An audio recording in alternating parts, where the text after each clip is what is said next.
படிச்சுட்டே இரு, இந்த டேட் தான் இதுக்குள்ளே தான் கிளியர் பண்ணணும்.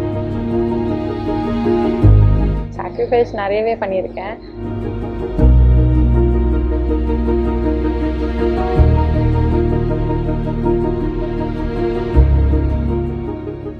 ஹாய், திஸ் இஸ் அஞ்சலி நாயர். நான் வந்து சென்னை விருகம்பாக்கம்லேருந்து வரேன்.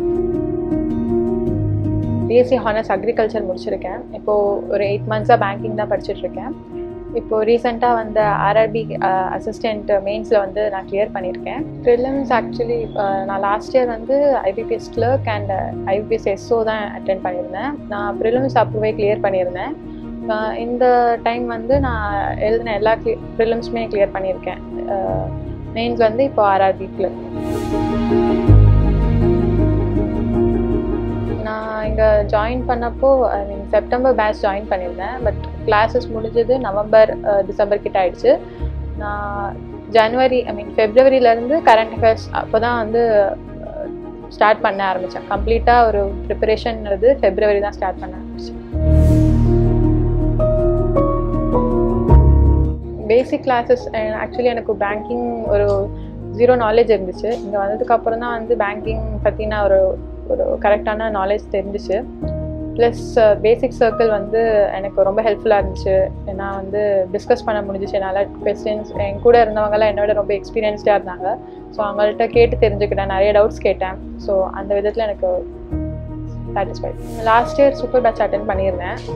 1 month ஃபுல்லாகவே கம்ப்ளீட்டாக அட்டென்ட் பண்ணியிருந்தேன். அந்த மெட்டீரியல் ஃபுல்லாக சால்வ் பண்ணியிருந்தேன்.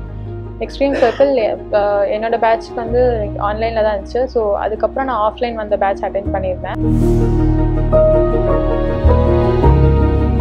எனக்கு ப்ரிலிம்ஸ் ஃபர்ஸ்ட் ப்ரிலிம்ஸ் ஸ்டார்ட் பண்ணப்போ நான் பர்டிகுலராக ஒரு எக்ஸாம் அப்படின்னு பண்ணலை. நான் முன்னாடி எல்லா ப்ரிலிம்ஸுமே போட்டுட்ருந்தேன். ஸோ RRB அசிஸ்டண்ட் நோட்டிஃபிகேஷன் வந்ததுலேருந்து நான் RRB மட்டுமே போட்டேன். கிட்டத்தட்ட ஒரு 3 ப்ரிலிம்ஸ் கிட்ட ஒரு நாள் போடுவேன். 3 ப்ரிலிம்ஸ் மேக்ஸிமம் போடுவேன் ஒரு நாள்.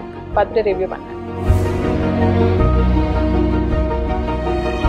அது ஆக்சுவலி டிபெண்ட் ஆகும்.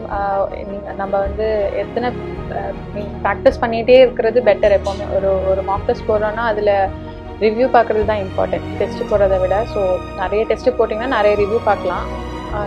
ஸோ அது ரொம்ப யூஸ்ஃபுல்லாக இருக்கும். மெயின்ஸ் வந்து நான் ஆப்டி ரீசனிங் பேசிக்ஸ் கொஞ்சம் ஸ்ட்ராங் பண்ணிக்கணும். ப்ளஸ் லாஸ்ட் ஒரு 1 month மேலே ஃபுல்லாக அந்த 6 month பாஸ்ட் கரண்ட் அஃபேர்ஸ்க்கு இம்பார்ட்டன்ஸ் ரொம்ப கொடுக்கணும்.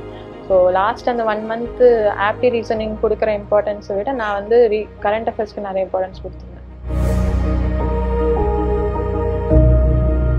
என் ஃபேமிலியில் எனக்கு எங்கள் வீட்டில் அப்பா, அம்மா அண்ட் அண்ணா இருக்காங்க. அப்பா வந்து இங்கே டைச்சே சொல்யூஷன் ப்ரைவேட் கம்பெனியில் ஒர்க் பண்ணிருக்காங்க. அம்மா ஹவுஸ் ஒய்ஃப். என் அண்ணா வந்து பாரத் ஹெவி எலக்ட்ரிக்கல்ஸ் லிமிடெடில் வந்து என்ஜினியராக ஒர்க் பண்ணியிருக்காங்க. Family complete support. எனக்கு ஒரு இந்த டேட் தான் இதுக்குள்ளே தான் கிளியர் பண்ணணும் அப்படின்னு இதுக்கும் என்கிட்ட சொன்னதே இல்லை. படிச்சுட்டே இரு, கிடைக்கிற வரைக்கும் பார்க்கலாம் அப்படின்னு சொல்லியிருக்காங்க. ஃப்ரெண்ட்ஸ் வந்து எனக்கு ரொம்ப ஹெல்ப்ஃபுல். என்னோடய ஃப்ரெண்ட்ஸ்னால தான் வந்து ஆக்சுவலி நிறைய நியூஸ் புது டெக்னிக் தெரிஞ்சிச்சு. ஏன்னா எனக்கு தெரிஞ்சு என்னோடய சர்க்கிள் ஃபுல்லாகவே வந்து ஒவ்வொரு இதில் ஸ்ட்ராங்காக இருப்பாங்க. ஒருத்தவங்க ஆப்டியில், ஒருத்தவங்க ரீசனிங்கில். ஸோ அவங்கள்ட்ட நிறைய தெரிஞ்சுக்கலாம். ஒருத்தர் ஒன்றில் ஸ்ட்ராங்காக இருப்பாங்க. அப்போது நான் டவுட் கேட்குறப்போ எல்லாமே சொல்லி தந்தாங்க.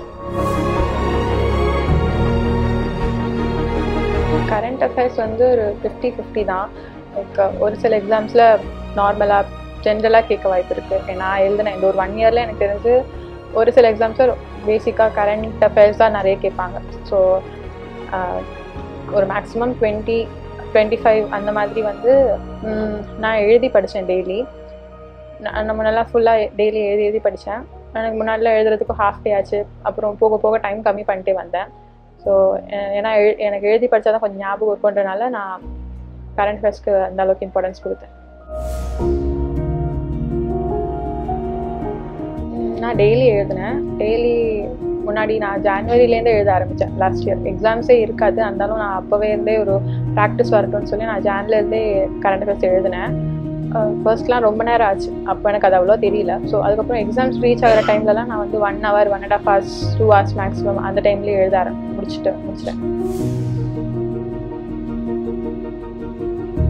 சார் ரேஸ் தான். ஐ மீன் எனக்கு வேறு எந்த இன்ஸ்டியூட்டும் அதுக்கு எப்படி இருக்கும் எப்படி எதுவும் தெரியாது. நான் இங்கே தான் வந்து ஜாயின் பண்ணேன்.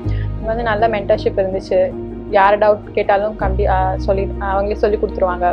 ப்ளஸ் இங்கே இருக்கிற அந்த பேசிக் சர்க்கிள் அந்த ஒரு பார்ட் வந்து எனக்கு ரொம்ப பிடிச்சது. ஏன்னா ஒரு சர்க்கிளாக இருக்கிறப்போ நம்ம குரூப்பாக டிஸ்கஸ் பண்ணலாம். தனியாக இருந்துச்சுன்னா கண்டிப்பாக ஒரு யாராலும் படிக்க முடியாது, ஒரு மோட்டிவேஷனும் இருக்காது. குரூப்பாக இருந்தாங்கன்னா எல்லோரும் வருவாங்க. ஸோ அந்த ஒரு இது வந்து வேறு எந்த இன்ஸ்டியூட்லையும் இருக்காதுன்னு நினைக்கிறேன். சாக்ரிஃபைஸ் நிறையவே பண்ணியிருக்கேன்.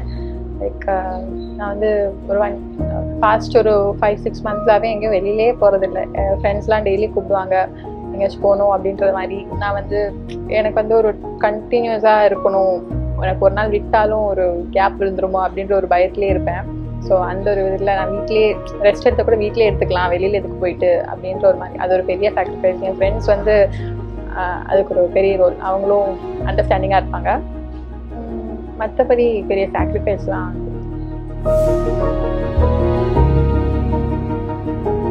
புதுசாக படிக்கிறவங்களுக்கு ஆக்சுவலி ஒருத்தவங்க ஒரு நாள் ஸ்ட்ராங்காக இருப்பாங்க.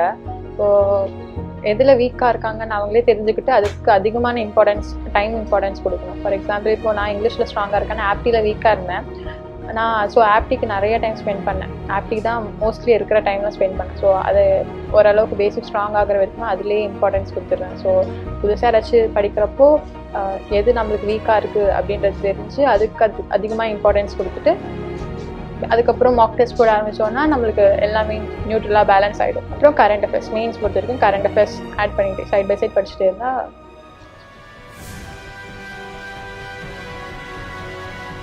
ரேஸ் வந்து வேறு எந்த எப்போவுமே கம்ப்ளீட் ஒரு பப்ளிக் ஹாலிடே கவர்மெண்ட் ஹாலிடே கூட இல்லாமல் எங்களுக்காக எப்போவுமே வந்து டைம் ஸ்பேஸ் கொடுத்துருக்கு. ஸோ ஒரு சப்போர்ட்டர்